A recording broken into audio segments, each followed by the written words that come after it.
Now that the governor has lifted all statewide COVID restrictions, many Americans are ready to ditch their masks and resume their old lives. But it may not be that easy for everyone.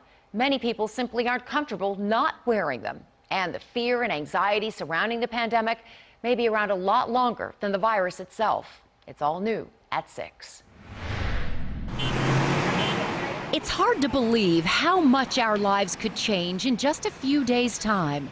But over the course of a handful of days last March, scenes like this at sporting events, concerts, bars, and restaurants all but disappeared. Almost overnight, we were thrust into a new world of social distancing, mask wearing, and working from home. Local psychologist Dr. Sylvia Gearing says it may take a very long time before many of us become unconditioned to this new normal. I believe that the pandemic is going to leave an indelible fingerprint on our psychological functioning. We really do look at this pandemic as having been a trauma at multiple levels, societal, familial, and so forth. And trauma, as we think of it in psychology, is a condition of powerlessness, being unable to influence what is happening to us in the moment and what's happening to us tomorrow. And even though things may change and we achieve, let's say, herd immunity and we go back to our new normal, it's still going to be with us. Trauma doesn't go away just because the events that started the trauma have resolved. Doesn't stop there. Gearing says one of the first things we need to do is come to grips with the fact that our lives may never be the same as before. I do think that people are always going to be aware of the fact that this is possible. We're never going to feel as safe as we felt before. And Karen, we need to embrace that. We're not going to let these things define us. We're going to keep going and flourish in the lives that we're about to build.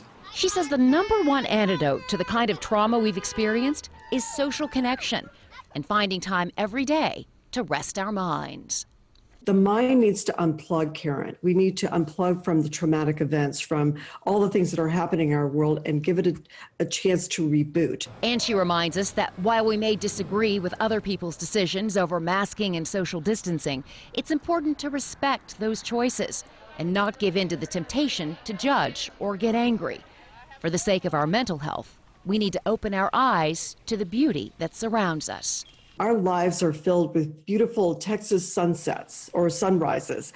We can access the beauty of our children, noticing our partners, our colleagues, just standing outside or in a park and seeing how beautiful this world is. Take it in. It's there to comfort you. It is there to help shift your state of mind and to bring a lot of nurturing. If people just did that, it would make a tremendous difference, Karen.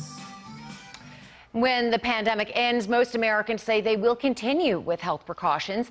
A recent national survey by Ohio State University found that 72% of Americans plan to continue wearing masks in public, and 80% will still avoid crowds.